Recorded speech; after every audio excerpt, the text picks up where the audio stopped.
Capítulo 8. Emociones y estados de ánimo. Hemos sostenido que si bien el lenguaje constituye a los seres humanos como el tipo de ser que somos, no podemos prescindir que otros dos dominios primarios en nuestra existencia. La prioridad que le asignamos al lenguaje no desconoce que este no es el único dominio relevante para comprender el conjunto del fenómeno humano. Además del lenguaje, reconocemos el dominio del cuerpo y el dominio de la emocionalidad. Si bien los fenómenos de cuerpo, de la emocionalidad, del lenguaje, no pueden ser reducidos a un dominio diferente del que ellos mismos constituyen, no es menos cierto que ellos establecen entre sí relaciones de coherencia y por lo tanto, lo que acontece en uno de ellos condiciona lo que sucederá en el otro. Posturas físicas, emocionalidad y lenguaje se comportan entre sí de manera congruente y se influencian mutuamente. Lo anterior tiene al menos tres implicaciones. La primera guarda relación con la necesidad de explicar las condiciones que aseguran la mencionada coherencia. Ella no puede ser dada por sentada, como si no necesitara de una explicación. En otras palabras, no podemos considerar obvio o simplemente natural el que estos tres dominios mantengan entre sí relaciones de coherencia. Es necesario mostrar por qué ello sucede y cuáles son los mecanismos a través de los cuales se produce la influencia de un dominio fenoménico sobre el otro. La segunda implicación guarda relación con el hecho de que de existir tal coherencia, ello abre la posibilidad de realizar cualquier dominio para referirse a los otros dos. En otras palabras, cabe traducir los fenómenos de un dominio en fenómenos correspondientes a otros. En la medida en que las posturas físicas, emocionalidad y lenguaje se corresponden, podemos acceder a cada uno a través de los demás. Este proceso de traducción lo llamaremos reconstrucción.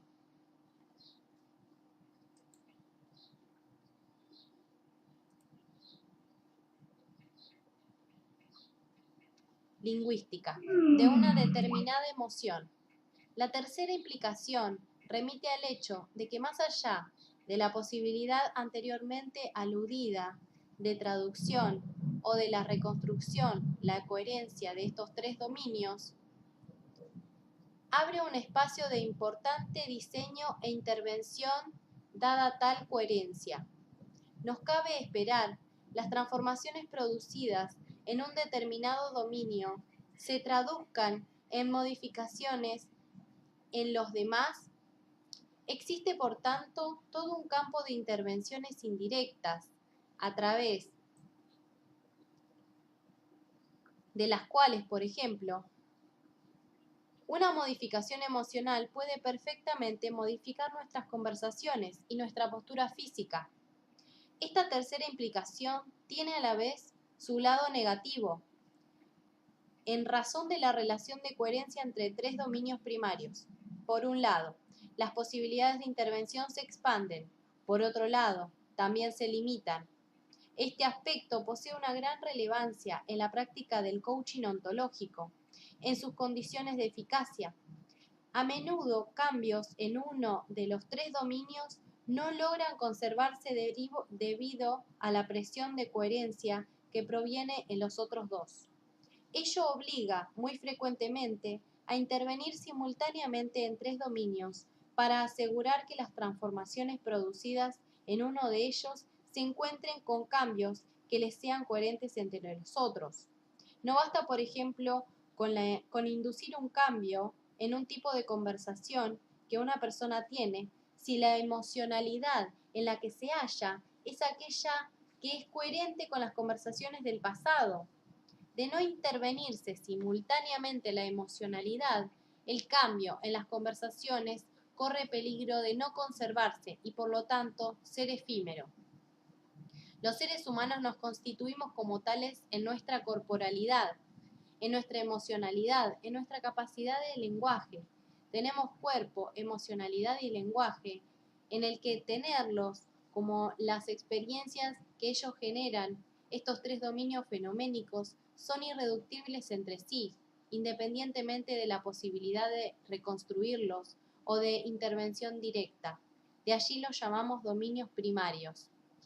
La emocionalidad en nuestra concepción tradicional. El tema de las emociones ha sido difícil de tratar en nuestra concepción tradicional de los seres humanos, a partir del supuesto que estamos conformados por sustancias diferentes y separados entre sí, a saber, la mente y el cuerpo. Nuestra concepción tradicional de los seres humanos no ha sido capaz de decidir dónde sitúan las emociones. ¿Son ellas un fenómeno corporal? ¿Son mentales? ¿Dónde las podemos localizar? La mayoría de las respuestas a estas preguntas han sido satisfactorias. Los fenómenos emocionales han estado escurriéndose durante largo tiempo. Una de las formas en que nuestro sentido común ha tratado este dilema ha sido hablando de las emociones como asuntos del corazón. Al utilizar esta metáfora se encontró una serie de terreno intermedio. Se admitió que las emociones no surgen de la cabeza, donde se suponía que reside la mente. En cambio, se supuso que eran fenómenos más elevados que otros corporales. No obstante, nuestra concepción tradicional nos veía como seres racionales. Siguiendo la ya apuntada interpretación propuesta por Descartes hace más de 350 años, tal como ya lo examináramos, esta posición considera el comportamiento humano como racional, y las razones de la mente son la clave para darle sentido a la acción humana. Desde el comienzo, sin embargo, hubo reacciones contrarias a esta concepción del ser humano, especialmente en cuanto al papel asignado a nuestras emociones. Así los llamamos asuntos del corazón. Blaise Pascal, filósofo francés contemporáneo de Descartes, nos advirtió que el corazón tiene sus razones que la razón desconoce, pero a pesar de la advertencia del cartesianismo, convirtió en nuestra forma predominante de comprender el fenómeno humano. Sostenemos que para comprender la acción humana debemos prestar cuidadosa atención a nuestra vida emocional. Postulamos que nuestras emociones, determinantemente básicas de lo que podamos o no lograr con los dominios trabajo, aprendizaje, sociabilidad, espiritualidad, etc. Nuestra vida emocional es un factor crucial en cada esfera de la acción humana. Distinción entre estados de ánimo y emociones. Cuando hablamos acerca de la vida emocional, lo que hemos venido llamando emocionalidad, podemos hacer una distinción entre dos clases de fenómenos: los estados de ánimo y las emociones. Esto parece ser a veces una distinción muy sutil, puesto que en algunos casos es difícil separar los que unos de las otras. Cada vez que experimentamos una interrupción, el fluir de la vida, se producen emociones. A estas, por lo tanto, las asociamos con los quiebres, esto es, con las interrupciones en nuestra transparencia. Al actuar, siempre lo hacemos dentro de un determinado espacio de posibilidades. Cuando un suceso nos conduce a modificar significativamente las fronteras de ese espacio de posibilidad, cuando nos vemos conducidos a variar nuestro juicio de lo que podemos esperar en el futuro, hablamos de un quiebre. Un quiebre implica un cambio en nuestro espacio de posibilidades. Lo que antes creíamos posible puede no serlo ya. Lo que antes suponíamos improbable o incluso imposible puede tornarse probable o posible repentinamente. Cada vez que juzgamos que nuestro espacio de posibilidades ha cambiado, sea positiva o negativamente, estamos enfrentando un quiebre. Tomemos un ejemplo. Cuando estamos conduciendo un auto, suponemos que hay ciertas acciones que están dentro del margen normal de posibilidades. Las luces del semáforo pueden cambiar de verde a rojo. El auto se detiene si apretamos el freno, hacemos andar el auto, a efectuar un cambio de marcha, acelerar, etc. Esto es lo que llamamos flujo normal de conducir. Y a menudo lo hacemos de manera transparente, sin prestar casi atención. Todas estas acciones están plenamente contempladas cuando manejamos un auto. Y no existe cambios emocionales asociados a ellas. Imaginemos ahora que al observar la luz del semáforo cambia a rojo, apretamos el freno, el auto no se detiene. Si esto sucede, diríamos que se interrumpió el flujo normal del conducir. Lo que era posible en el curso normal de los acontecimientos se ha quebrado y surgido un nuevo espacio de posibilidades. Si el auto no se detiene cuando apretamos el freno, aparece la posibilidad de un accidente. Cada vez que hay un cambio dentro de nuestro espacio de posibilidades, se generan emociones. Tomemos otro ejemplo. Un cliente nos llama para informarnos que ha aceptado nuestra oferta, que firmará un contrato que consideramos muy importante para el futuro de la empresa. Este hecho hace que nuestro horizonte de posibilidades cambie. El futuro que tenemos por delante es ahora diferente. Nuevas emociones nos embargan: felicidad, optimismo, excitación, etc. La emoción, por lo tanto, es una distinción que hacemos en el lenguaje para referirnos al cambio en nuestro espacio de posibilidad a raíz de determinados acontecimientos de emociones. Por lo tanto, podemos señalar las circunstancias particulares que las generan. Podemos identificar los acontecimientos que gatillan las emociones. Si estos acontecimientos desaparecen, normalmente las emociones que los acompañan también desaparecerán. Las emociones son específicas y reactivas. Los acontecimientos las preceden. Al referirnos a las emociones, a menudo estamos observando la forma en que la acción o determinados eventos modifican nuestro horizonte de posibilidades. La reacción entre un acontecimiento y la emoción no deja de tener importancia.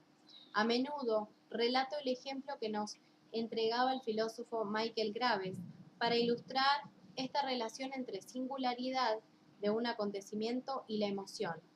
Graves se imaginaba a alguien que sale de un determinado día a caminar por la montaña. Mientras camina, observa la naturaleza, se detiene a mirar los árboles, a escuchar cantar los pájaros. A lo lejos, escucha también el ruido de un río que corre en unas rocas. A no mucho andar, en la transparencia del fluir de su recorrido, se pone a pensar en un posible proyecto, susceptible de ser emprendido en los próximos días. Se siente contento, optimista, el proyecto lo excita. Piensa que al concluirlo podría abrir puertas que hasta ahora han tenido cerradas. Sonríe. En esto percibe una culebra que se desliza en relación hacia él. En la mitad del sendero, a pocos metros donde se encuentra, súbitamente, esa percepción lo lleva a una experiencia diferente. Está asustado, el corazón le palpita aceleradamente. Se pregunta si tendrá suficientemente para esquivar a la culebra o si le convendrá retomar. El espacio de posibilidades en el que él se encuentra ahora es otro. La emoción del miedo se ha apoderado de él. El ejemplo de Graves, la emoción del miedo, fue desencadenada por la percepción de la culebra. Un evento gatilló esa emoción. Recuerdo que, comentando el ejemplo de Graves con Renato Orellana, me indica: esto implica que si queremos entender una determinada emoción, es importante remitirla al acontecimiento desencadenante. Es preciso, volviendo al ejemplo de Graves, a buscar la culebra. Al identificarla, sabemos que si queremos evitar la repetición de esa emoción, tendremos que sacar las culebras del camino. Y si queremos que esa experiencia emotiva se repita, habrá que asegurarla de colocarlas en él. El reconocimiento, al hablar de las emociones, entre la emoción y el acontecimiento, nos permite no solo una determinada interpretación de los fenómenos emotivos, sino también posibilidades concretas de acción. En efecto, si nos preocupa, por ejemplo, el hecho de que alguien suele poner frecuentemente de mal humor, cabe que nos preguntemos por el acontecimiento o tipo de acontecimiento que produce ese cambio emocional. Al identificarlo, abrimos con ello un espacio de diseño. Ahora podemos intervenir no solo en los factores que nos permiten intervenir en el mal humor desencadenado, sino también en la ocurrencia del tipo de evento que lo desencadena. Los estados de ánimo son una distinción muy diferente en la distinción de emociones.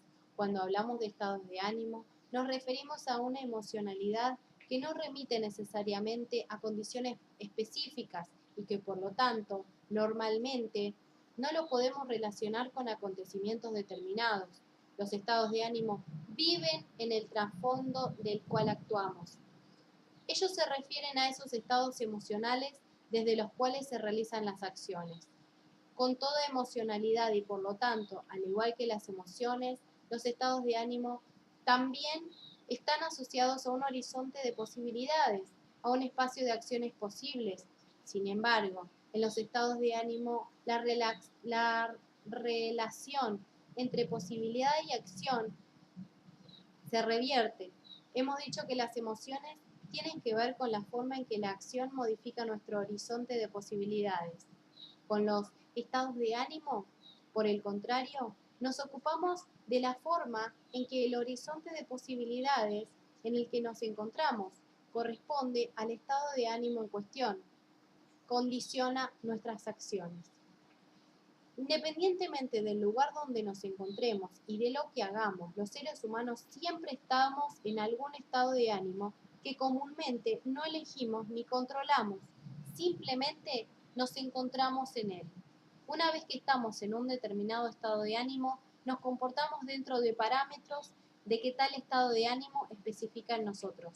En la medida en que la emocionalidad condiciona el actuar, condiciona igualmente la manera como somos, mientras estamos en él. En este sentido, no podemos decir solamente que tenemos estados de ánimo. También es verdad que nuestros estados de ánimo nos tienen a nosotros. Estamos poseídos por nuestros estados de ánimo. Nos convertimos en nuestros estados de ánimo. Los estados de ánimo normalmente se adelantan a nosotros. Cuando los observamos, ya estamos sumergidos en ellos. Nuestro lenguaje, la forma en que hablamos sobre nuestros estados de ánimo, a menudo esconde el hecho de que estamos poseídos por ellos. Normalmente decimos, me siento feliz o estoy confundido. Al hablar de esta forma, implicamos que el estado de felicidad o de confusión es producido por el yo, que el yo es quien siente la felicidad. El yo toma precedencia. No nos damos cuenta de que lo cierto es precisamente lo contrario. Es ese estado de ánimo el que siente, es el estado de ánimo el que está constituyendo el yo en su forma presente de ser. ¿Significa esto que no hay nada que podamos hacer respecto a nuestros estados de ánimo? ¿Debemos resignarnos a los estados de ánimo que nos poseen? De ningún modo. Postulamos que al cambiar el observador del estado de ánimo que somos, abrimos posibilidades de acción que normalmente permanecen escondidas al observador que se limita, por el sentido común, el ser capaces de observar los estados de ánimo en cuanto tales nos permiten intervenir en su diseño. Una de las metas de este trabajo es generar en el lector un nuevo observador de estados de ánimo y desarrollar su capacidad para intervenir los estados de ánimo que nos encontramos inmersos y diseñar acciones capaces de cambiarlos. Existe una estrecha relación entre emociones y estados de ánimo. Por un lado, lo que empezó como una emoción ligada a un estado determinado, acontecimiento que puede convertirse a menudo en un estado de ánimo si permanece con la persona el tiempo suficiente y se traslada al trasfondo desde el cual ella actúa. Esto pasa normalmente en los acontecimientos importantes, por ejemplo, cuando iniciamos un romance o cuando fallece alguien cercano a nosotros. Estas experiencias nos colocan en una emocionalidad o espacio de posibilidades que se manifestará en el conjunto nuestro de actuar, la casa, la oficina, los amigos, etc. Por otra parte, además de las diferencias indicadas arriba,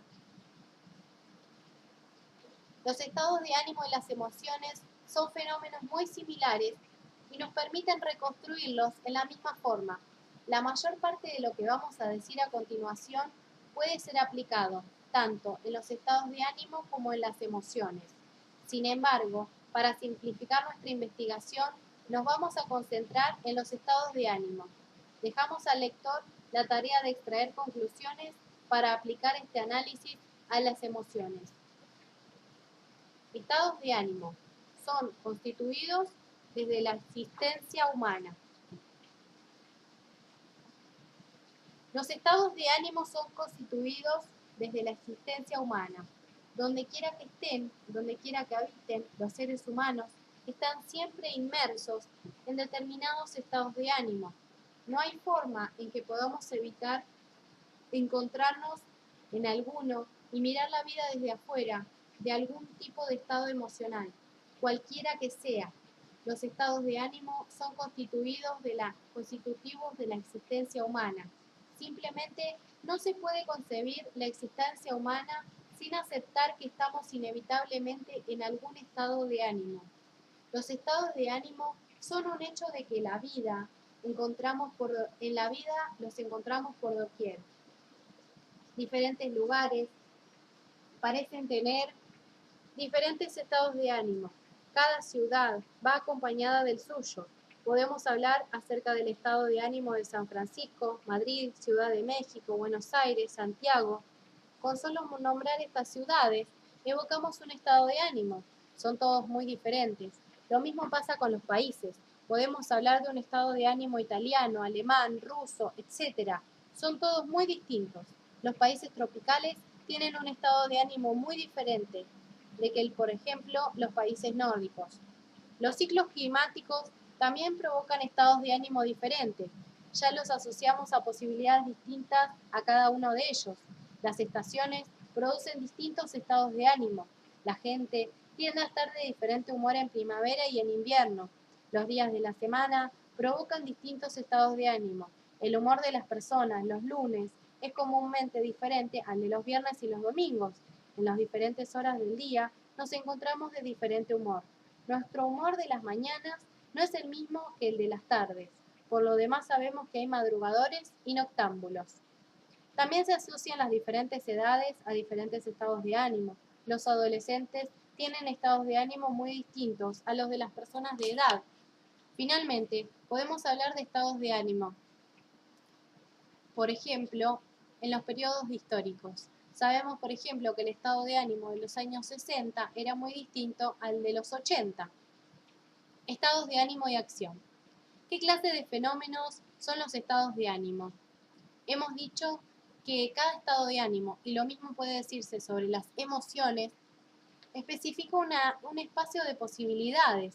Cuando hablamos de posibilidades, nos referimos al espacio de acontecer y por lo tanto al espacio dentro del cual actuamos. Un estado de ánimo, en consecuencia, define un espacio de acciones posibles. Maturana sostiene que las emociones y los estados de ánimo son predisposiciones para la acción. La forma como un observador distingue los estados de ánimo y los seres vivos, en la medida en que no participa de la experiencia asociada a su vivencia, es emitiendo un juicio sobre el comportamiento de tales seres vivos, y en particular sobre lo que tal comportamiento define en términos de las acciones posibles de ser ejecutadas desde él. Tomemos un ejemplo. Al observar un perro decimos, este perro está enojado. Al decir aquello, estamos haciendo un juicio sobre el perro a través del cual caracterizamos su comportamiento y definimos lo que es posible esperar en términos de las acciones que el perro podría ejecutar estando en el estado en el que se encuentra. El enojo, por lo tanto, implica una observación de comportamiento, un juicio sobre él y un presupuesto de coherencia en el comportamiento y definimos lo que es posible observado y el comportamiento esperado a partir de lo anterior. Es así como hablamos de las emociones ajenas. Como podemos apreciar, el enfoque para abordar la emocionalidad es frecuentemente conductivista. Nada decimos sobre lo que puede sentir el perro al encontrarse en un estado emocional que distinguimos como enojo. Nada decimos, por lo tanto, sobre la experiencia del propio enojo para el perro. Nada decimos y nada podemos decir tampoco por cuanto la experiencia de la propia emoción no solo no es probable cuando observamos al perro, En medida importante tampoco es comunicable. Ello no niega la experiencia en cuestión, ni su importancia para quien la vive, pero nos advierte de aquello sobre lo que no podemos hablar con sentido. Lo que hemos reconocido en el ejemplo del perro es igualmente válido para los seres humanos. Hay, sin embargo, una diferencia importante. Aunque nuestras experiencias emocionales personales son, en último término, igualmente incomunicables por sí mismas, por compartir los seres humanos una forma genérica de ser, presuponemos que cuando distinguimos emociones equivalentes por estricta referencia al espacio de acciones posibles que ellas especifican, la experiencia personal del estado emocional es también equivalente. Pero ¿quién nos asegura que es lo mismo? ¿Es la experiencia de la emoción, del amor que siente Romeo hacia Julieta la misma que siente Julieta hacia Romeo? Es más, ¿es la experiencia del amor que observamos entre otras parejas equivalente a la experiencia de amor que puedan haber sentido Romeo y Julieta? ¿Es la culpa que siente Raskolnikov equivalente a la culpa que siente cualquier otra persona? En cuanto a sentimiento, cuanto experiencia personal de vivir la emoción, no lo sabemos, solo a nivel de comportamiento, que son conducentes o inconducentes a otras formas de comportamiento. Podemos especificar con rigor el dominio fenoménico de la emocionalidad. Desde esta perspectiva, a medida que aceptamos que no observamos en otros sus sentimientos personales como a sí mismos que podemos comunicar plenamente los nuestros, al hablar de emociones y de estados de ánimo, estamos introduciendo un lenguaje para hablar de la acción y muy particularmente del espacio de posibilidades especificado por las acciones que observamos. Hablar de emocionalidad, por lo tanto, implica hacer distinciones sobre el ámbito de lo posible asociado a la acción. La rabia, el amor, la culpa, más referirse a lo que sentimos, aluden a espacio de posibilidades en el que nos encontramos en nuestro desenvolvimiento en la vida. Por lo tanto, sin negar nuestra capacidad de atribuir emocionalidad a nuestro entorno, al tiempo del espacio en que estamos haciendo es especificar el juicio de posibilidad que realiza un determinado observador. El jueves no tiene una emocionalidad diferente del viernes. Es siempre el observador quien establece una distinción entre jueves y viernes. Jueves y viernes no existen por sí mismos, independientemente de un observador que los distingue como tales, y quien asocia que tal distinción y un espacio de posibilidades diferentes dentro de una determinada comunidad. Quien se relaciona con estos dos días en función a las posibilidades que les atribuye la emoción pertenece al observador. Aunque este observador pueda estar haciendo un juicio sobre la observación que otro observador pueda estar haciendo al observar su comportamiento. Recapitulando, podemos sostener que dependiendo del estado de ánimo en que nos encontremos, ciertas acciones son posibles y otras no. Algunas posibilidades están abiertas y otras cerradas. Esto es lo central de lo que constituye las emociones y los estados de ánimo. Si estamos predispuestos a la desconfianza, se estrellan las posibilidades de coordinar acciones con alguien. En un estado de entusiasmo, se amplía nuestro horizonte de acciones posibles en el futuro. Desde la más temprana infancia aprendemos en esta conexión entre estados emocionales y acción. Cuando éramos niños, aprendimos muy rápidamente a verificar el estado de ánimo en que se encontraba nuestros padres antes de pedirles algo o de darles la noticia sobre una mala nota obtenida en la escuela. Si estimábamos que nuestros padres estaban de mal humor, por ejemplo, postergábamos el momento en el que le contaríamos que habíamos derramado tinta en la cama o postergábamos pedirle permiso para esquiar el próximo fin de semana. Al hacer esto, reconocíamos que las acciones que surgirían como consecuencia de entablar esa conversación con ella sería diferente a la de los estados de ánimo en el que se encontrasen. Los estados de ánimo no solo condicionan las acciones posibles o no posibles de realizar, también condicionan la forma que efectuamos estas acciones.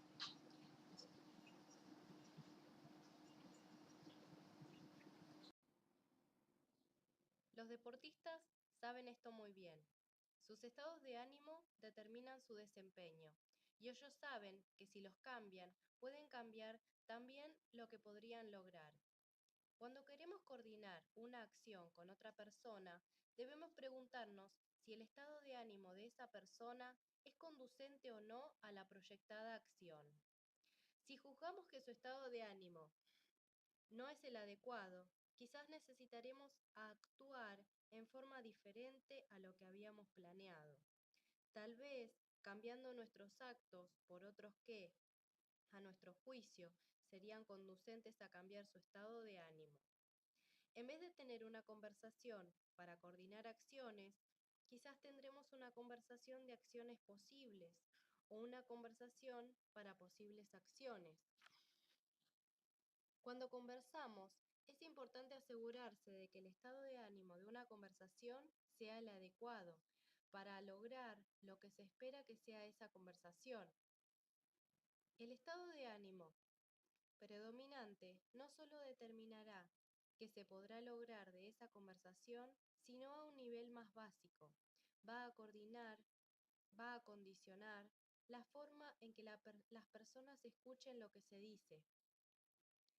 Esto es particularmente importante para las conversaciones en que deseamos despertar el interés del otro por aquello que ofrecemos. Por ejemplo, conversaciones de ventas, negociaciones, proposiciones de amor o comerciales, etc. Como los estados de ánimo definen un espacio de acciones posibles, se abren inmediatamente dos dimensiones. La primera es que los estados de ánimo especifican un futuro posible y la segunda, que ellos generan un determinado mundo.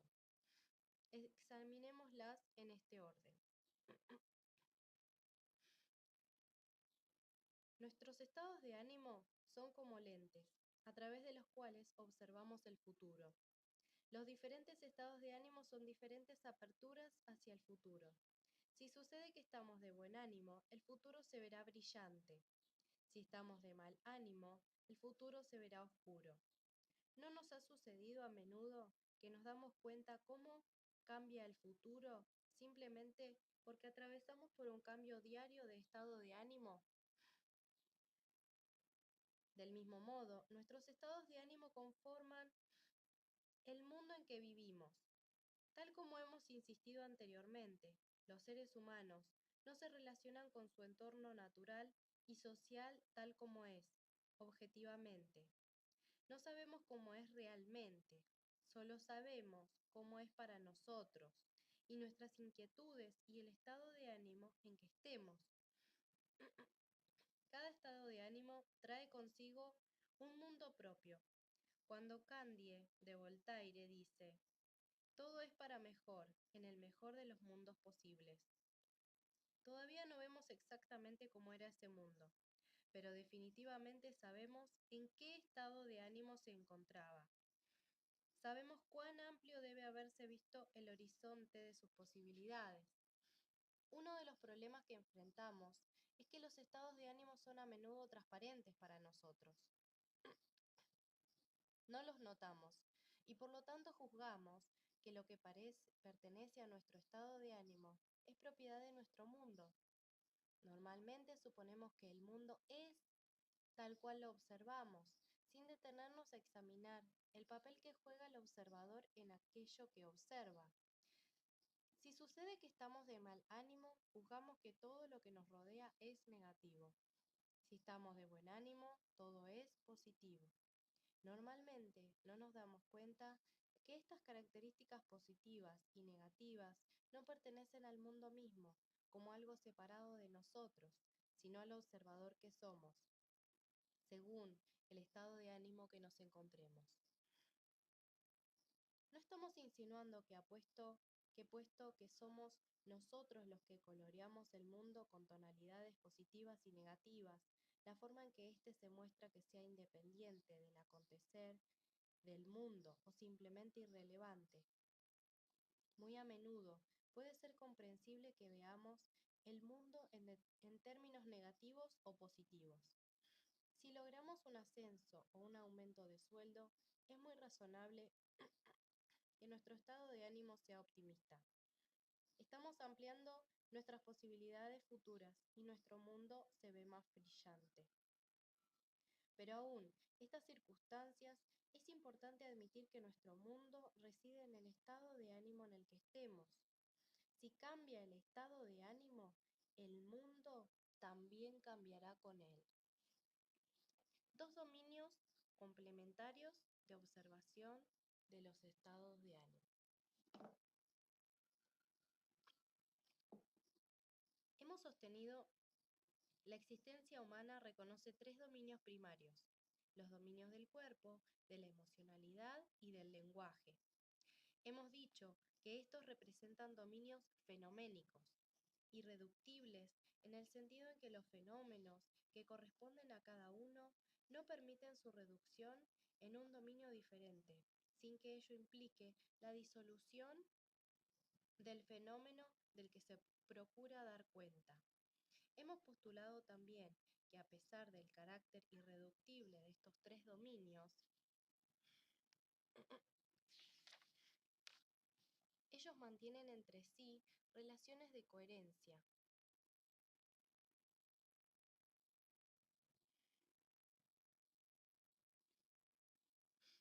y que con razón de ello cabe la responsabilidad de reconstruir los fenómenos de un dominio en términos de los fenómenos de cualquiera de los otros dos, como asimismo cabe también la posibilidad de intervenir indirectamente en un dominio particular al intervenir en los otros. Esto significa, por lo tanto, que podemos observar los fenómenos emocionales y actuar sobre ellos, desde los dominios del cuerpo y del lenguaje. Esto es lo que examinaremos a continuación. Iniciaremos nuestra indagación a partir del dominio primario del cuerpo. Lo haremos, sin embargo, estableciendo una distinción entre dos subdominios diferentes al interior del dominio del cuerpo.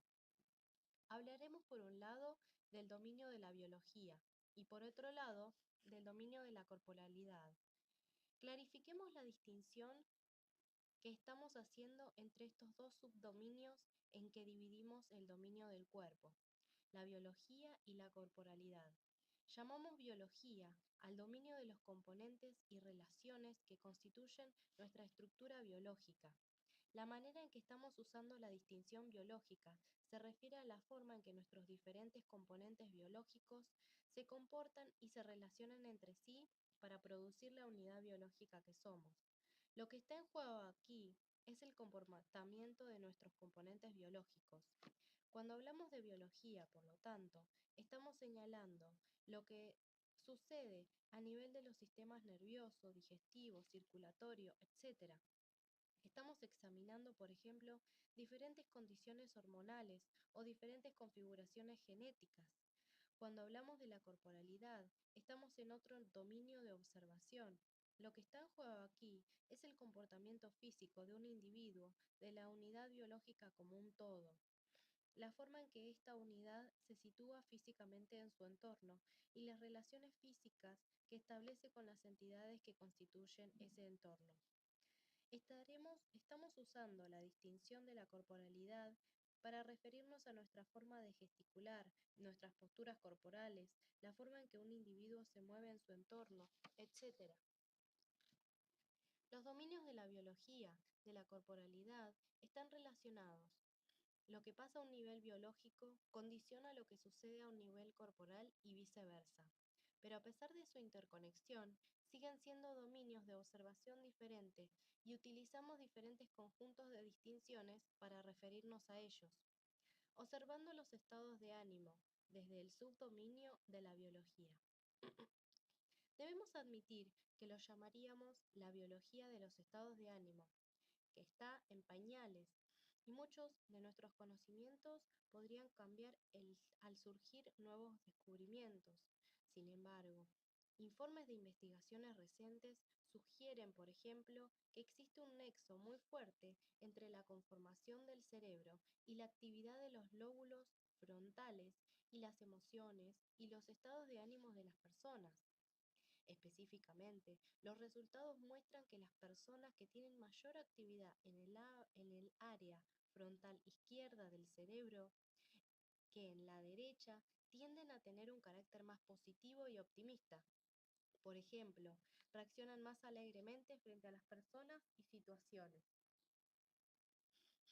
Por otra parte, las personas que tienen más actividad en la corteza frontal derecha rehuyen los encuentros con otras personas y se afectan negativamente con mucha facilidad frente a las dificultades.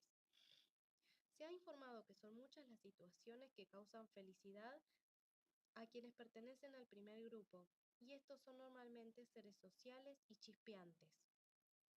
Tienen un fuerte sentido de autoconfianza y se ven a sí mismos como involucrados en el mundo en forma gratificante. Su melancólica por contraparte prosigue el informe, ve el mundo como plagado de dificultades, tensiones y amenazas. Fácilmente sospechan de la gente y se consideran incapaces de manejar bien su mundo. Tienden a ver catástrofes en las cosas más pequeñas. El doctor Richard Davison de la Universidad de Wisconsin ha encontrado este tipo de conformación cerebral en niños de apenas 10 meses. Esta conformación les permitieron predecir cuáles niños de 10 meses llorarían cuando sus madres abandonaran la habitación por un minuto. La investigación mostró que todos los niños que lloraron tenían una actividad frontal derecha aumentada, que los niños que no lloraron tenían actividad en el lado izquierdo. Otros métodos de la investigación han demostrado que los pacientes a los cuales se le ha extirpado quirúrgicamente el lóbulo frontal derecho han registrado cambios significativos de la personalidad después de haberle practicado una operación quirúrgica. Ellos se tornan más afectuosos y les molesta menos los acontecimientos negativos. Estos descubrimientos son coherentes con el planeamiento del neuropsicólogo ruso A. R. Luria. Este observó que la actividad del lóbulo frontal izquierdo contribuye a tener una emoción desagradable una vez que ésta se ha iniciado. Un daño a ciertas áreas de esta zona, observó, hace que los pacientes queden más proclives a obsesionarse con acontecimientos perturbadores. Esto no significa, sin embargo, que haya una sola dirección causal entre conformación cerebral y estados emocionales. No significa que nuestra conformación cerebral sea el determinante de nuestros patrones emocionales. También es posible cambiar nuestra conformación cerebral interviniendo a nivel de nuestras emociones y estados de ánimo. Si uno aprende a controlar mejor sus sentimientos negativos, dice el doctor Davison, podrá ocurrir que también haya aprendido a activar el lóbulo frontal izquierdo.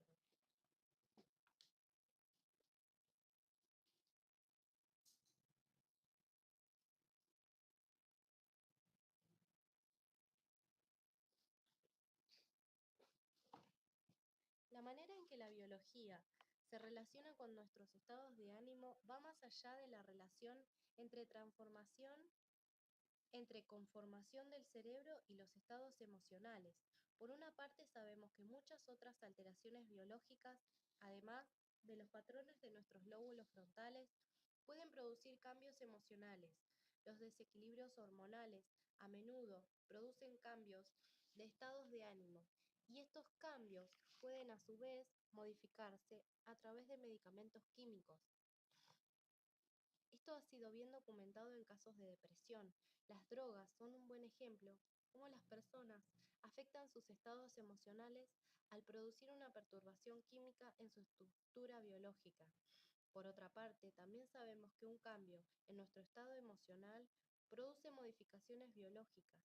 Un cambio en nuestro estado de ánimo puede provocar latidos del corazón más lentos o más rápidos, que el nivel de adrenalina en nuestra sangre sea más alto o más bajo, sudor, fatiga, dolores en el estómago, etc.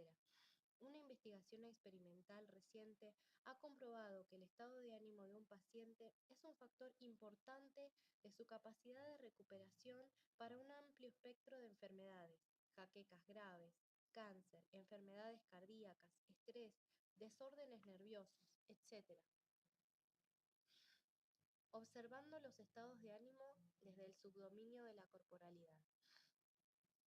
Todos podemos admitir que siempre estamos en una u otra postura física. De hecho, no podemos evitarlo. Esta postura física se relaciona con el estado emocional en que nos encontramos. La conexión entre nuestras posturas corporales y nuestra vida emocional es tan fuerte que podemos darnos cuenta del estado de ánimo de una persona por el mero hecho de observar la postura de su cuerpo. También podemos predecir las posturas físicas que adoptarán las personas si sabemos en qué estado emocional se encuentran. Podemos decir que alguien se encuentra excitado o defraudado observando la forma en que cruza una habitación, la forma en que está sentado o parado. Las artes visuales utilizan esta conexión permitiéndonos observar los estados de ánimo de las personas a partir de las posturas corporales. Al mirar, por ejemplo, El Pensador de Rodin, podemos descubrir su estado de ánimo. Asimismo, cuando observamos La Pietà de Miguel Ángel, podemos describir el estado de ánimo de María. Los retratos de Goya son un excelente ejemplo de lo que señalamos, pues nos revelan magistralmente cuando nos dice la corporalidad sobre los estados de ánimo de los seres humanos. Los actores también sacan provecho de la conexión de posturas corporales de ánimo. Pensemos en la Greta Garbo, Humphrey Bogart, James Dean, la forma en que cada uno se movía o sus posturas daban vida a distintos estados de ánimo. Cuando cambian nuestros estados de ánimo, comúnmente, también lo hacen nuestras posturas corporales.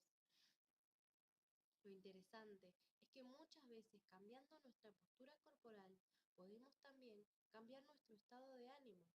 Un ejemplo claro de esto es el efecto del ejercicio físico, salir a caminar, trotar, jugar al tenis u otras prácticas físicas como bailar, el yoga sobre nuestro estado de ánimo. En el nuevo estudio de Richard Davison y el de Paul Ekman de la Universidad de California en San Francisco, muestran la relación existente entre determinadas formas de sonreír, la actividad cerebral y la emocionalidad correspondiente. De 18 tipos de sonrisas diferentes, una de ellas, la llamada sonrisa Duchenne, por el neurólogo francés del siglo XIX, Benjamin Armand Duchenne, logra activar la región izquierda anterior de la corteza cerebral y a la vez produce sensaciones de alegría y deleite. La sonrisa Duchenne se caracteriza por comprometer dos importantes músculos de la cara, Zygomaticus major, que va de las mejillas a la esquina de los labios, y el orbicularis oculi, que está alrededor de los ojos. Los investigadores descubrieron es cuando se les solicita a los sujetos de su experimento que sonrieran comprometiendo estos dos músculos. Se producía la mencionada activación en la corteza cerebral y generaban la sensación de alegría. Por lo tanto, al intervenir al nivel de la corporalidad, intervenían indirectamente al nivel tanto de la biología como al nivel de la emocionalidad. En un estudio diferente y complementario del anterior, el Dr. Davison señala, refiriéndose a una mujer sujeto en dicho estudio, que cuando se le pedía que pusiera sus músculos faciales en expresión de tristeza, ella rompía en llanto. Nuestras posturas físicas no son inocentes. Cada vez que adoptamos una cierta postura física, delatamos una forma particular de ser y la forma en que nos ubicamos en el mundo, la forma en que nos paramos y movemos en el mundo, denota la forma en que nos enfrentamos el mundo. Si se desea cambiar la posición de la vida, es necesario cambiar también nuestras posturas físicas. Los estados de ánimo y el lenguaje. Será, sin embargo, la conexión entre estados de ánimo y lenguaje lo que enfatizará este trabajo. Decimos que dependiendo de los estados de ánimo en que nos encontremos, nuestras conversaciones son diferentes y hablamos y escuchamos en forma diferente. Esto nos permite descubrir el estado de ánimo en el que se encuentran las personas examinando sus conversaciones. Cada conversación trae con ella su propio estado de ánimo. Las conversaciones tampoco son emocionalmente inocentes. El biólogo Humberto Maturana sostiene que las conversaciones no son solo un fenómeno lingüístico. Una conversación es siempre una combinación de dos factores básicos, lenguaje y emociones. Sostenemos que estos dos factores no son independientes entre sí. Para entablar una conversación, el lenguaje y las emociones deben estar equilibrados. Existe un principio básico de coherencia entre ellos.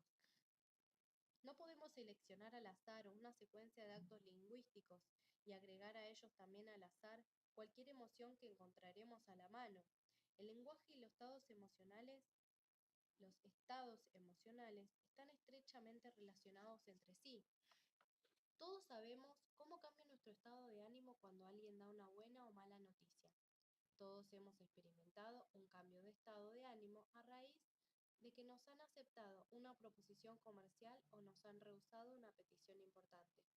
Todos sabemos que podemos producir diferentes estados de ánimo en las personas al hablarle de un mismo tema en formas diferentes.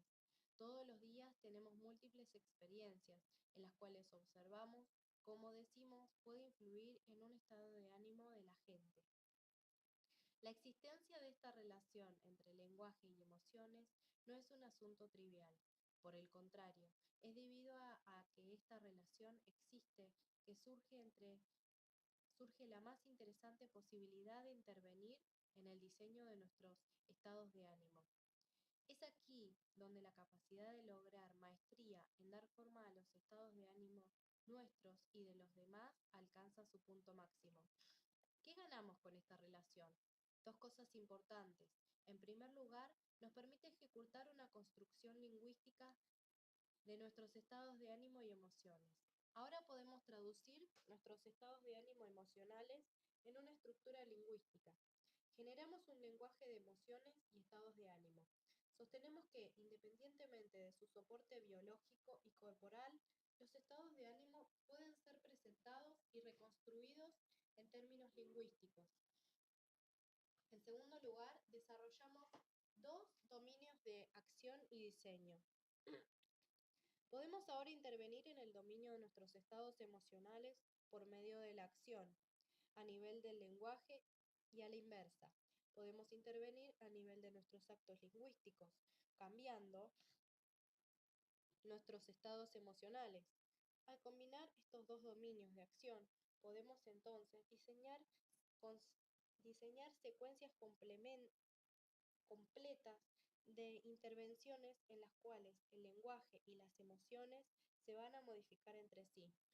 Los grandes seductores, operen estos en el ámbito del amor, de la política, las ventas, la religión, la pedagogía, etc., son todas personas que saben del poder del lenguaje para modificar las emociones y consecuencia para definir lo posible. Saben que todo intercambio lingüístico opera dentro del contexto emocional que condiciona la eficacia de la comunicación. Como saben también que cualquiera sea el contexto emocional original que puede ser transformado como resultado de la misma comunicación. Lo que era posible en el momento de iniciarse una conversación no es necesariamente lo mismo al momento de terminar la conversación. Es sorprendente observar cuán poca atención se presta comúnmente a la conversación entre el lenguaje y los estados de ánimo de la conversación.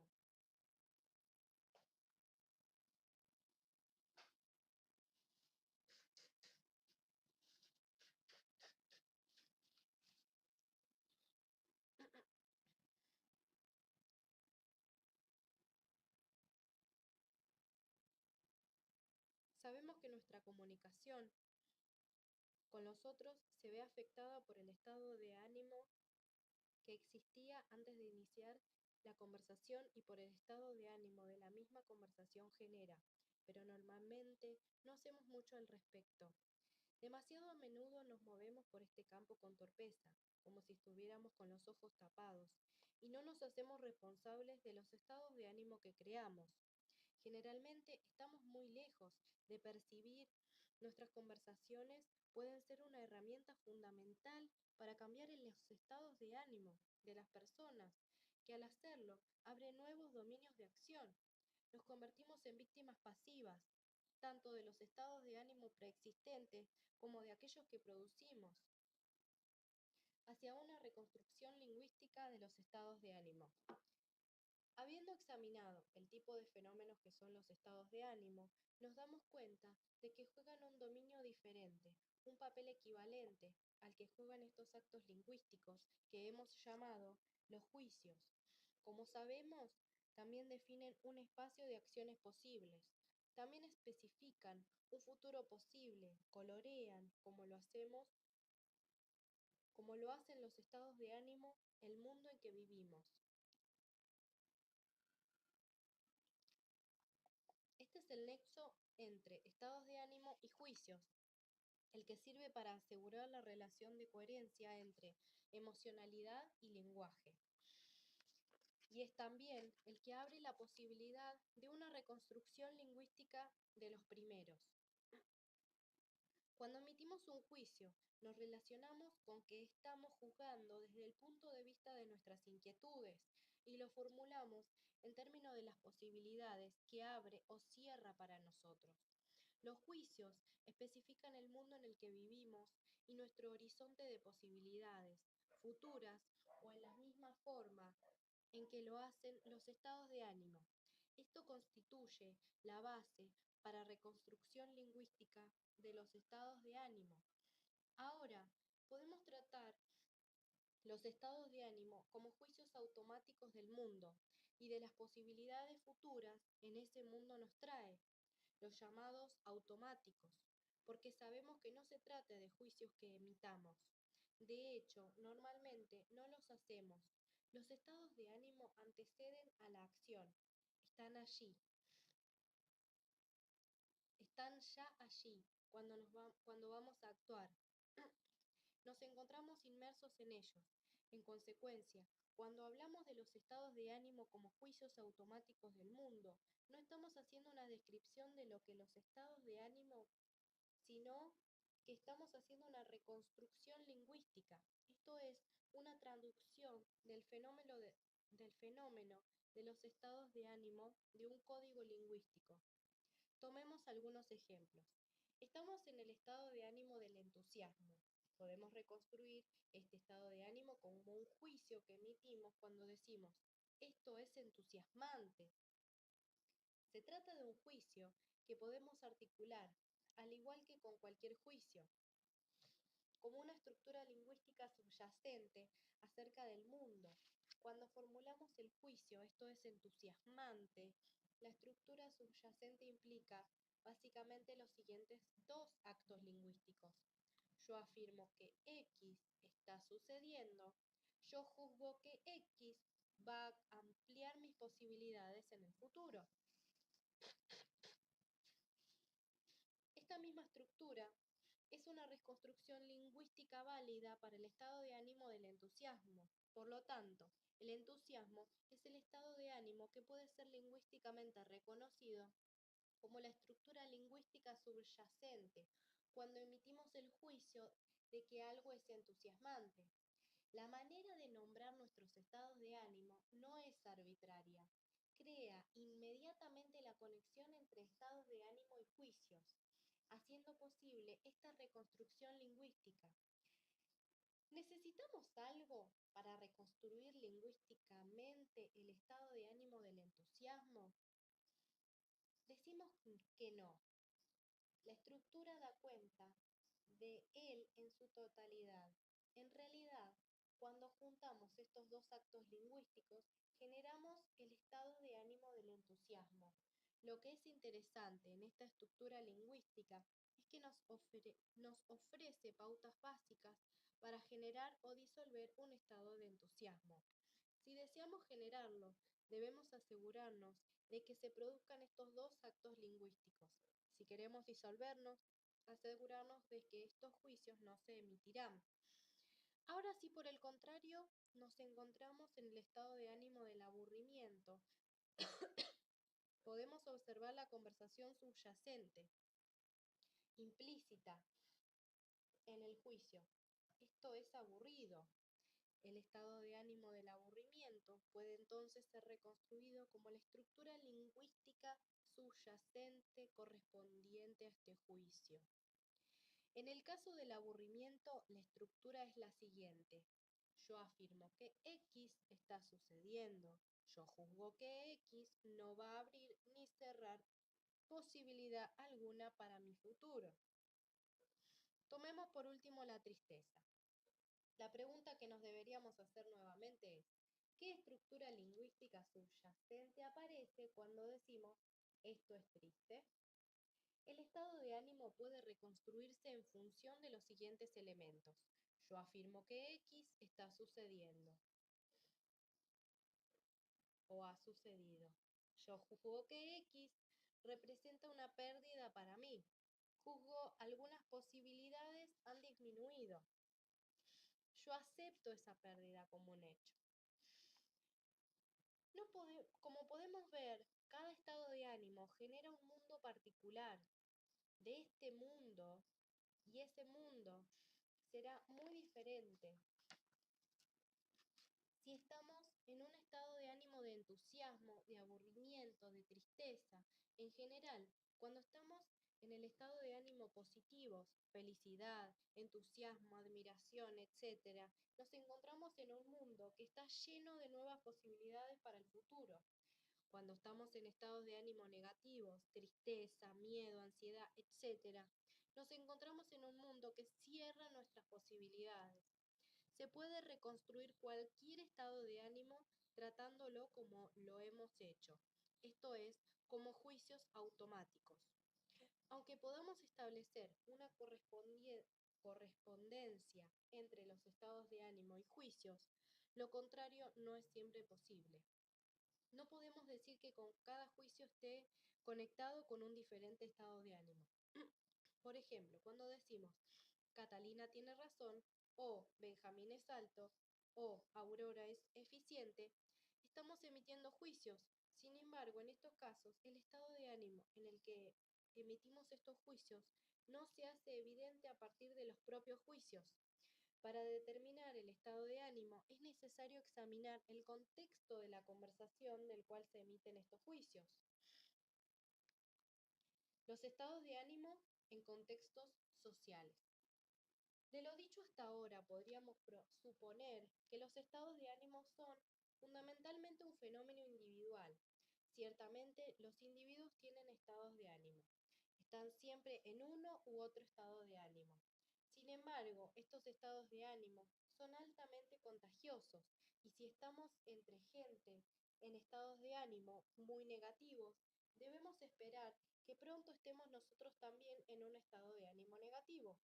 Más aún, nuestros estados de ánimo individuales siempre se originan dentro de los estados de ánimo social más amplio de nuestra comunidad y de nuestro tiempo. Es interesante destacar, por ejemplo, cómo los estados de ánimo individuales en Estados Unidos se hicieron más sombríos durante el periodo en que el país se vio involucrado en la Guerra del Golfo Pérsico en 1991. Las comunidades determinan el estado de ánimo de los individuos que pertenecen a ella, pero los individuos también determinan un estado de ánimo de sus comunidades. La capacidad del individuo para determinar el estado de ánimo en una comunidad es una de las habilidades más importantes que asociamos al liderazgo. Los líderes, entre otras cosas, son los diseñadores de los estados de ánimo de sus comunidades. Son los que generan nuevos horizontes de posibilidades para sus comunidades y las nuevas acciones que se hacen posibles. De la misma forma en que hablamos los estados de ánimo individuales, podemos hablar también de los estados de ánimo de entornos sociales muy diferentes.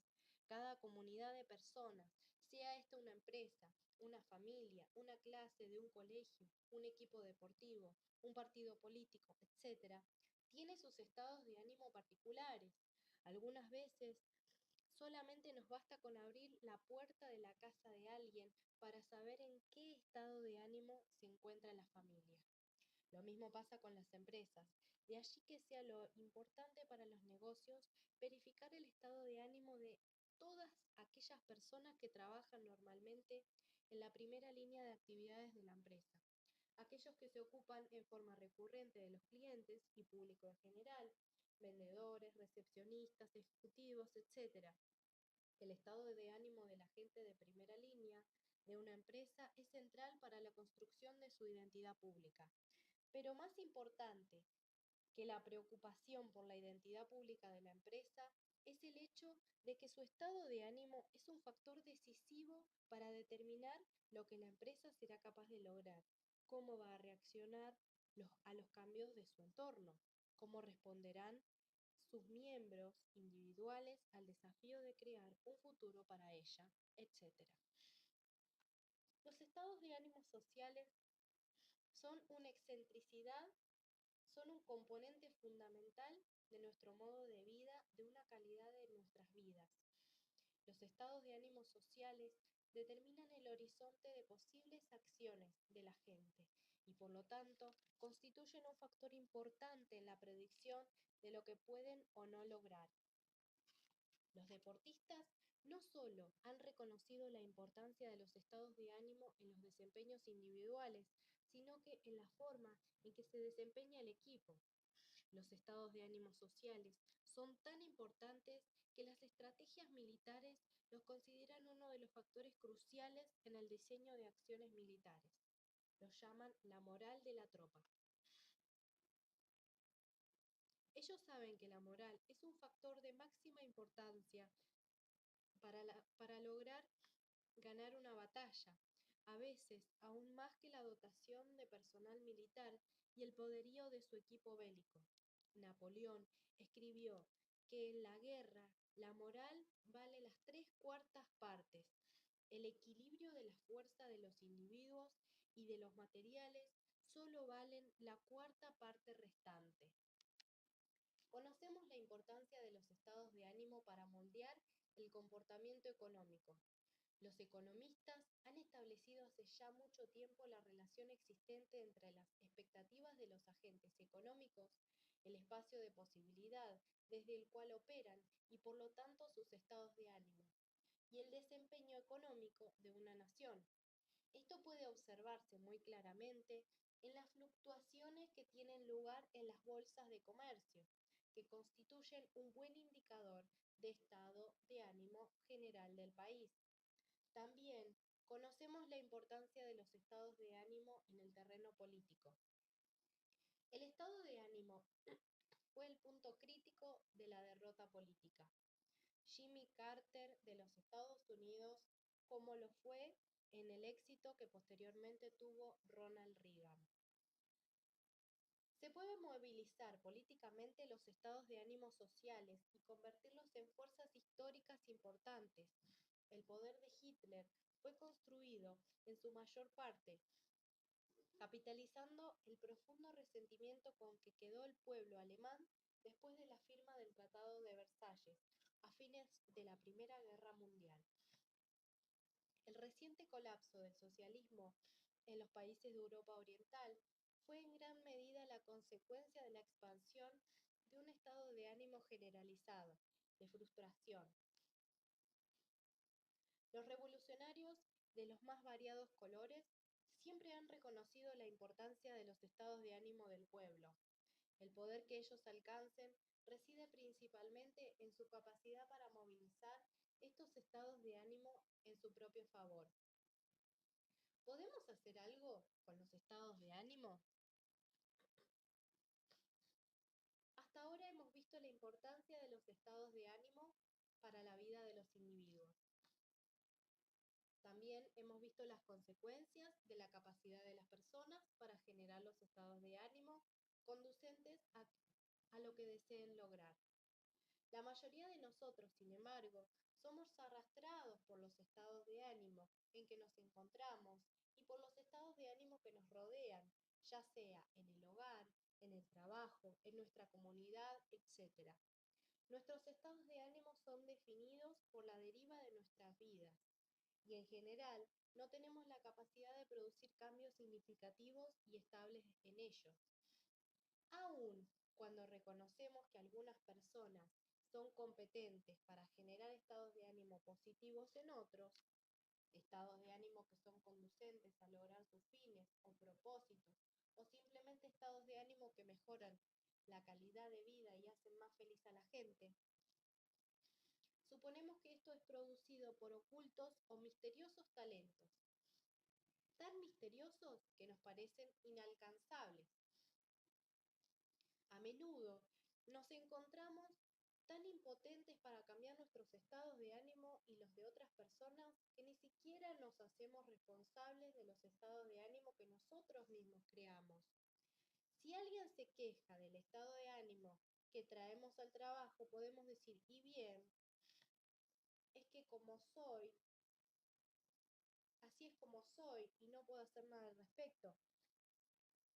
Esta actitud de tómalo o déjalo puede tener consecuencias desastrosas, no solo en los negocios, sino también en la política, en nuestras relaciones personales, en la vida familiar, etc. Mucha gente, sin embargo, se hace responsable de sus estados de ánimo y a menudo se da cuenta de que existen algunas acciones que pueden llevar a cabo para cambiarlos.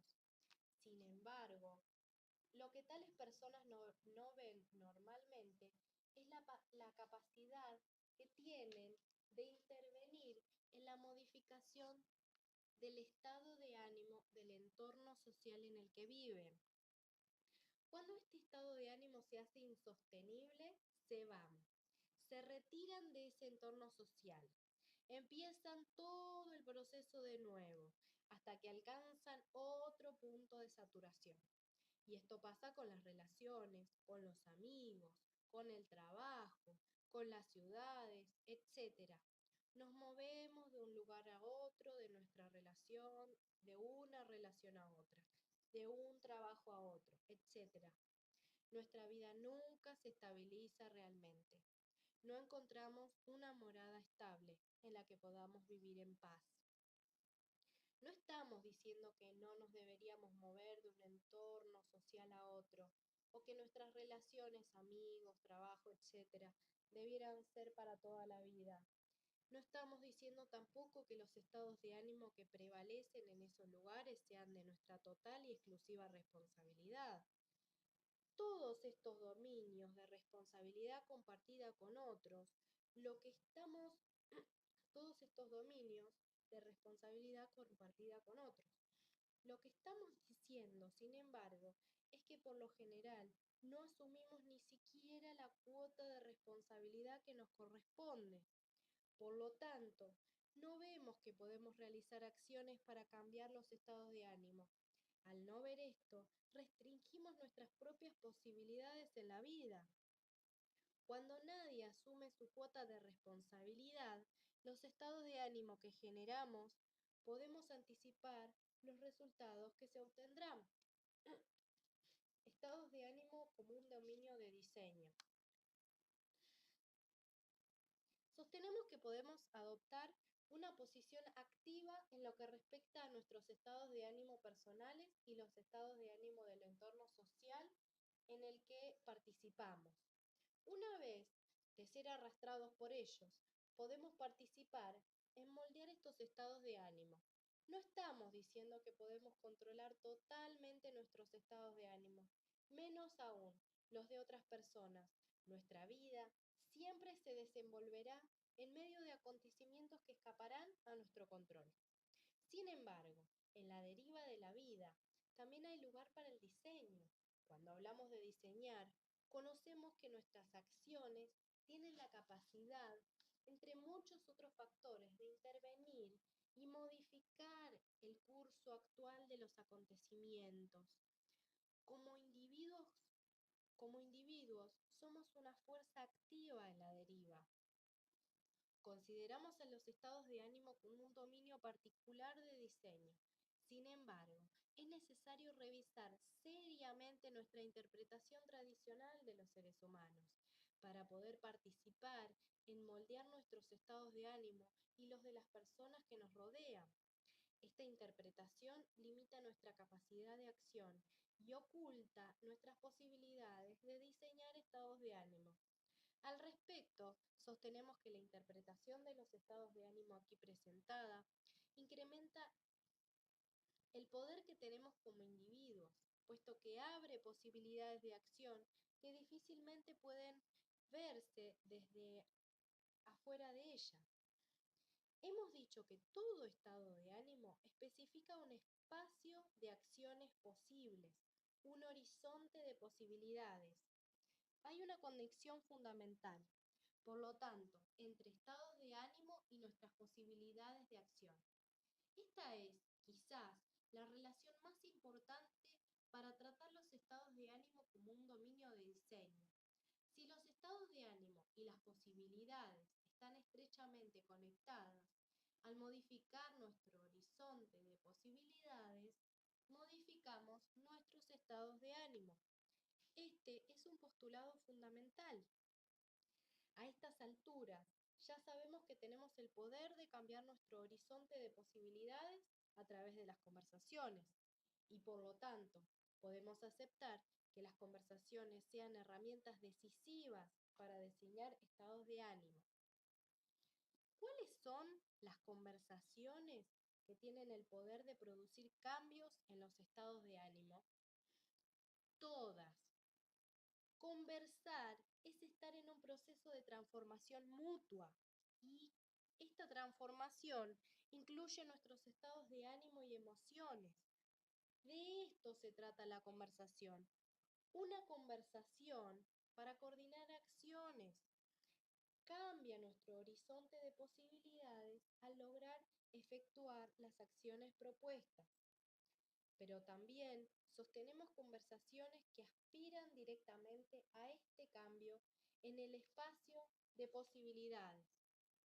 Estas son las conversaciones para acciones posibles y las conversaciones para posibles conversaciones. Ellas constituyen las herramientas más eficaces para diseñar nuestros estados de ánimo. De alguna forma, esto no es nuevo, lo sabemos. Todos hemos tenido innumerables experiencias en las cuales al hablar con gente hemos cambiado sus estados de ánimo o nuestros estados de ánimo han cambiado por el simple hecho de hablar con alguien. Lo hacemos todo el tiempo y estas experiencias están allí, frente a nuestros ojos, pero ¿nos hemos dado cuenta realmente de ello? ¿Lo sabíamos? Es difícil contestar a estas preguntas con un simple sí o no. En ciertos casos lo sabíamos y en muchos otros no. Si no lo sabíamos, ¿por qué muchas veces no veíamos a nuestros estados de ánimo como estados de ánimo, sino como la forma en la que se nos presenta el mundo? Pensábamos que lo posible solo guarda relación con el mundo y no con nosotros. A menudo hemos resignado a nuestros estados de ánimo y a los de los demás, sin ver posibilidades de modificarlos. Nuestra comprensión tradicional de los seres humanos nos ha cegado respecto del reconocimiento de los estados de ánimo como un dominio de diseño. Algunas pautas para el diseño de los estados de ánimo. Sobre la base de lo que hemos dicho anteriormente, presentamos aquí unas pautas muy generales que pueden ser útiles para diseñar estados de ánimo. Vamos a suponer que nos estamos ocupando de nuestros propios estados de ánimo. Para tratar con los estados de ánimo de otras personas, se deberían hacer algunas correcciones, aunque la misma estructura y los mismos criterios sean también válidos. Estas son las pautas. A. Convertirse en un observador de estados de ánimo. Ello implica partir por identificarlos como estados de ánimo y no atributos del mundo o como las cosas son.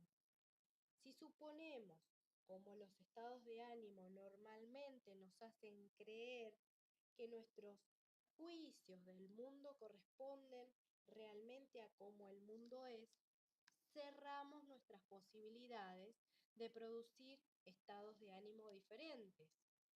Es solamente cuando desarrollamos la competencia para observar nuestros estados de ánimo como tales que nos abrimos al diseño.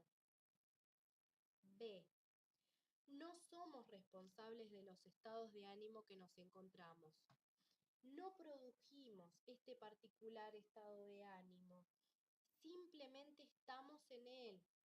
El reconocimiento de que no somos los productores de nuestros estados de ánimo, sino que los estados de ánimo son los que nos producen a nosotros, nos permiten intervenir más fácilmente y de una forma más liviana en el diseño de nuestros estados de ánimo. Sin embargo, aunque no somos responsables del estado de ánimo en que nos encontremos, somos responsables de permanecer en él. C. Cuidarse de las historias que hemos fabricado en torno a nuestros estados de ánimo. Tendemos a encontrar correctos nuestros estados de ánimo y podemos dar infinitas razones del enorme sentido que tiene el estar en el estado de ánimo en que nos encontramos. Es importante recordar que a menudo no es lo que la historia dice lo que produjo ese estado de ánimo. Es el estado de ánimo el que produjo la historia. D. Una vez que se identifica el estado de ánimo, deberíamos buscar los juicios que corresponden a él. Preguntémonos, ¿cómo estoy juzgando al mundo? ¿Cómo estoy juzgando a la gente que me rodea? ¿Qué juicios tengo acerca de mí mismo? ¿Qué juicios tengo acerca del futuro? Estas preguntas debieran ser suficientes para especificar el estado de ánimo en que nos encontramos. E. Una vez que hemos identificado nuestro estado de ánimo como un juicio automático, podemos examinar la estructura lingüística que subyace a este juicio. F.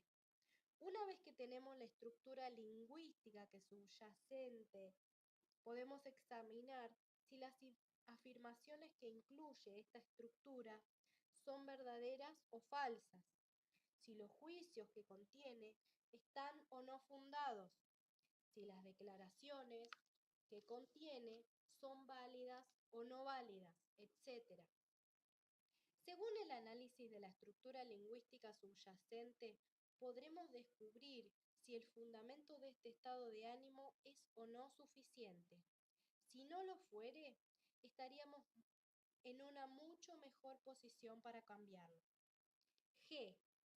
Una vez que la estructura lingüística subyacente ha sido identificada y hemos examinado los diferentes actos lingüísticos que contiene, podemos buscar acciones que realizar para cambiar estas afirmaciones, juicios, etc.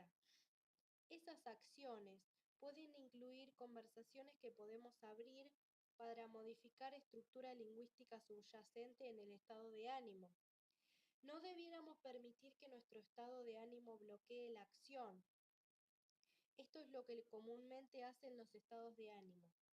Sin embargo, en general, es nuestra capacidad de acción la que nos permite cambiar de estado de ánimo. Al actuar, podemos cambiar estas afirmaciones y juicios, o podemos tornarlos irrelevantes respecto de las inquietudes de las personas involucradas. H. Si nos damos cuenta de que tendemos a caer en los mismos estados de ánimo en forma recurrente, también podemos realizar acciones para anticipar los momentos en que el estado de ánimo va a aparecer nuevamente. Haciendo esto, podemos construir repertorios. Estos son cursos de acción que preparamos en ciertos estados de ánimo que nos dificultaría el diseñar en ese momento las acciones necesarias para salir de él. Debemos comprometernos a seguir repertorios cuando caemos de nuevo en esos estados de ánimo. Por ejemplo, haciendo algún ejercicio físico, llamando a un amigo o un colega que se ha comprometido en ayudarnos, etc.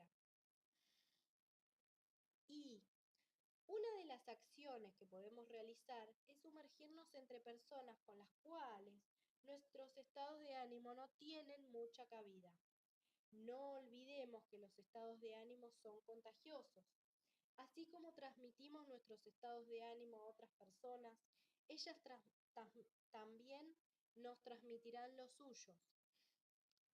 Esto opera por ambos lados. Si elegimos estar con personas que tienen poco espacio para nuestro estado de ánimo, muy probablemente nos veremos beneficiados de su influencia. J. No debemos olvidar tampoco el nexo que existe entre nuestro cuerpo y nuestro estado de ánimo. Si cambiamos nuestras posturas corporales, si practicamos un ejercicio, ciertos estados de ánimo deberían desaparecer. La música es una forma muy efectiva de intervenir a nivel corporal para cambiar nuestros estados de ánimo. La mayoría de las pautas proporcionadas hasta el momento intentan producir un cambio en nuestros estados de ánimo, cambiando nuestras conversaciones y por lo tanto afectando el aspecto lingüístico de nuestros estados de ánimo. Esta línea de acción tiene límites y si sucede que nuestro estado de ánimo se debe a una condición biológica, el cambiar nuestras conversaciones puede resultar insuficiente en algunos casos.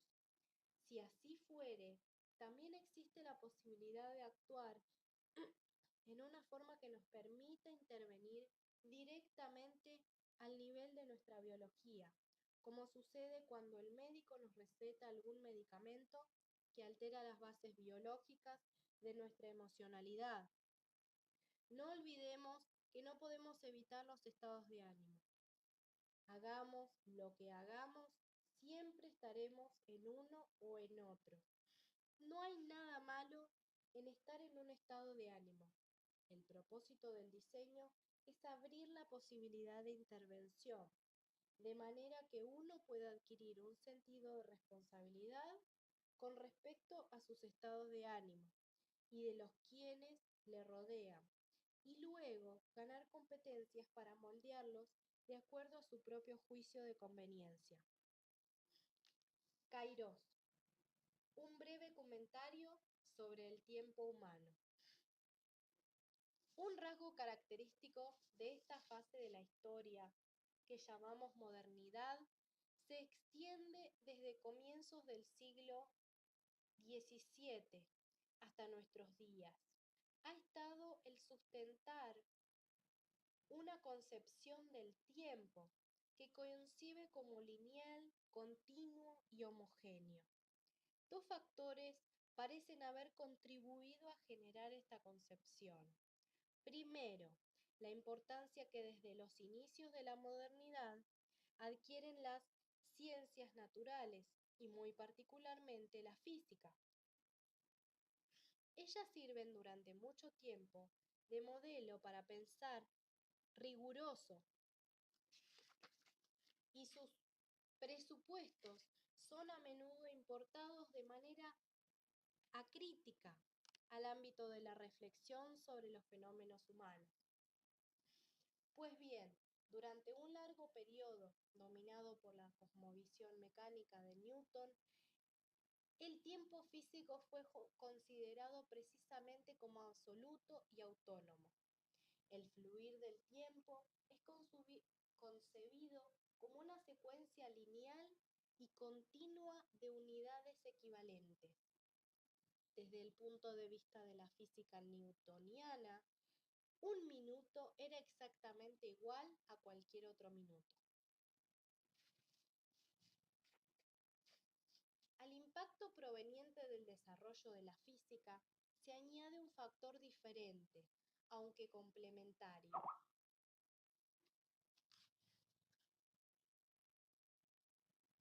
Se trata de la invención del reloj mecánico del siglo XIV y de su impacto de convivencia social.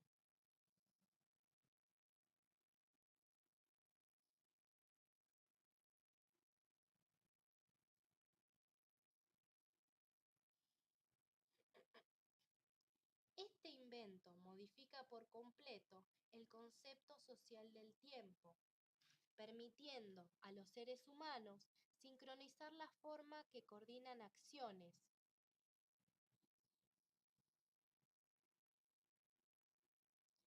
y como consecuencia de ello, incrementar sustancialmente la eficacia y productividad de las acciones emprendidas en conjunto. A partir de ese momento, el tiempo humano es puesto en referencia al tiempo mecánico del reloj, el cual obviamente lo homogeneiza. Un minuto es un minuto para todo el mundo, y este es el tiempo que me demora el segundero en dar la vuelta del cuadrante del reloj.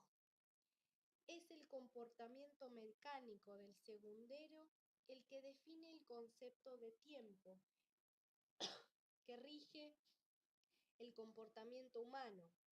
Dentro de la física, el concepto del tiempo sufrirá una radical transformación a partir de la teoría de la relatividad desarrollada por Einstein a comienzos del siglo XX. Una de las principales contribuciones de Einstein fue el de cuestionar el supuesto de tiempo absoluto newtoniano y su concepto resultante de simultaneidad.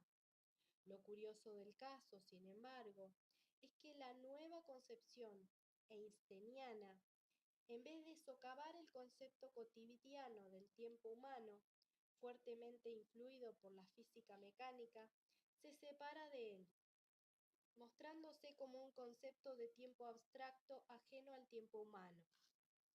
Comprobamos, por lo tanto, que los seres humanos siguen apegados a un concepto mecánico del tiempo, incluso cuando la propia física ha hecho ya abandono de él.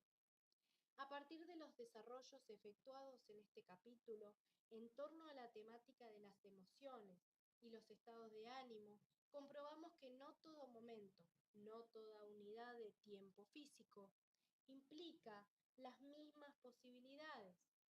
Para los seres humanos, el tiempo no es homogéneo.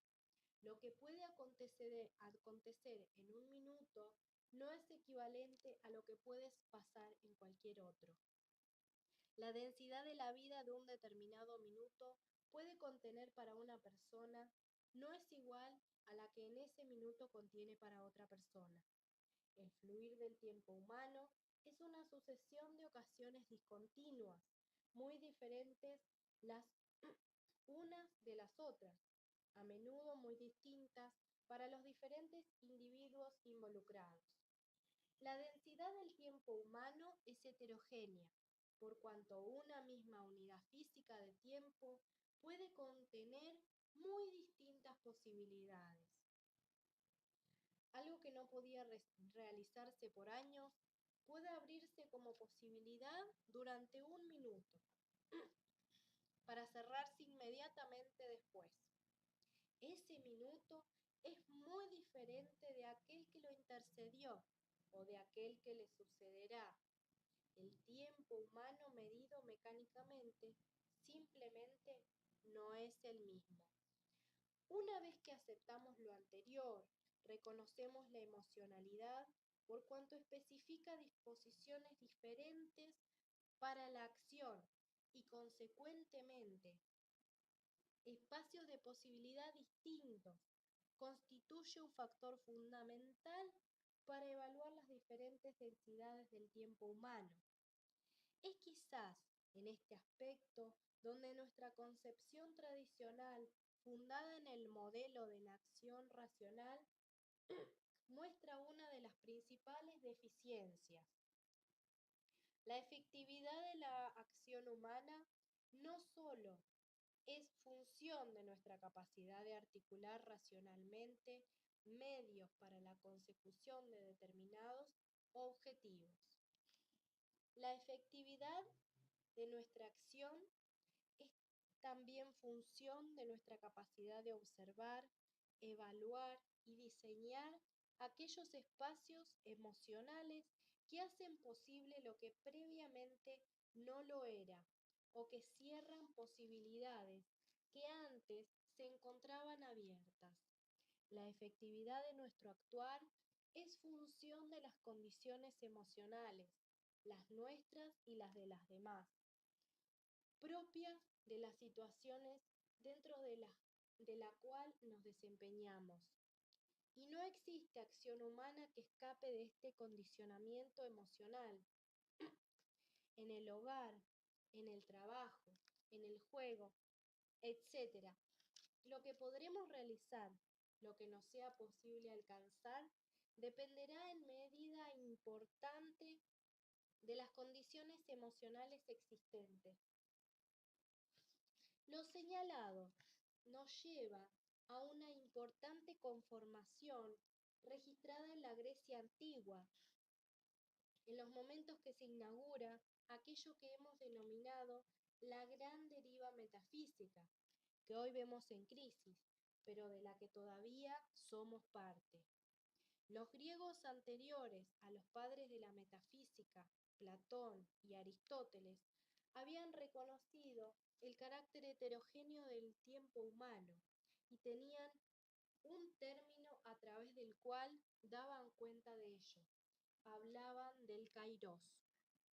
Kairos, para los griegos, era aquel momento del tiempo oportuno, del tiempo adecuado, de la ocasión en que la posibilidad se manifiesta en la temporalidad para luego desaparecer en ella.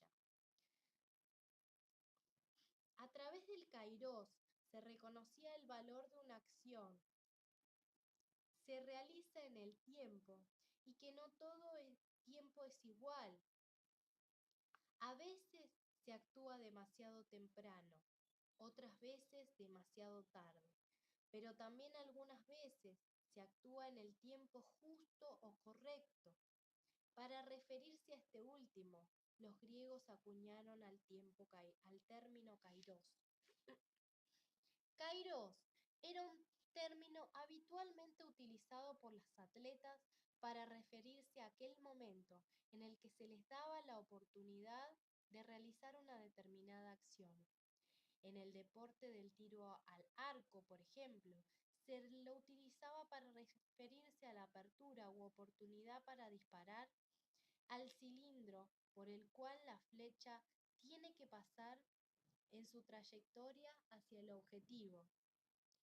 Este mismo término también era usado por los corredores de carros de caballos para referirse a aquel momento en que les abría un espacio para adelantar a su contrincante. Durante buena parte de la carrera de los corredores sabían que no podían sino mantenerse atrás de aquel que había tomado la delantera, pero muchas veces surgían momentos en que se producía una apertura, una oportunidad para acelerar los caballos y pasar adelante. A tales momentos se los llamaba kairos. En la segunda acepción como kairos, el término se asociaba al arte del tejido en el oficio del telar. Con él se hace referencia a aquel momento crítico en el que el tejedor debe tirar el hilo a través de la brecha, apertura, que se abre momentáneamente de la urtidumbre de la tela que se teje. Gorgias, uno de los grandes sofistas, por lo tanto, blanco reiterado de la crítica de los metafísicos, incorpora al término kairos como distinción central de su teoría retórica. Gorgias se dedica a indagar el poder del lenguaje y su capacidad de transformación.